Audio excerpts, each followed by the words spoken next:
यंदा एक अतिशय सुंदर योगायोग जुळून आलाय. तो म्हणजे दत्त जयंती यंदा गुरुवारी आलेली आहे.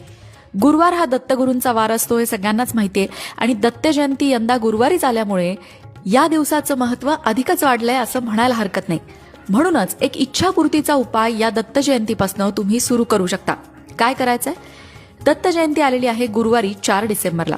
4 डिसेंबरपासून दत्त बावन्नी म्हणायला सुरुवात करायची आणि दत्त जयंतीनंतर येणाऱ्या प्रत्येक गुरुवारी दत्त बावन्नी म्हणायची. असं 52 गुरुवार सलग करायचं आहे. 52 गुरुवार दत्त बावन्नी म्हटल्याने मनोकामना पूर्ती होते, इच्छापूर्ती होते असा उल्लेख दत्त बावन्नीमध्येच केलेला आहे.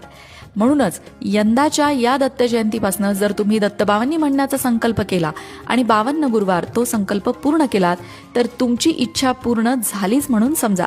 मग यंदा गुरुवारी दत्त जयंती आली आहे, त्याचा लाभ तुम्ही सुद्धा नक्की घ्या आणि कमेंट बॉक्समध्ये जय श्री गुरुदत्त लिहायला विसरू नका.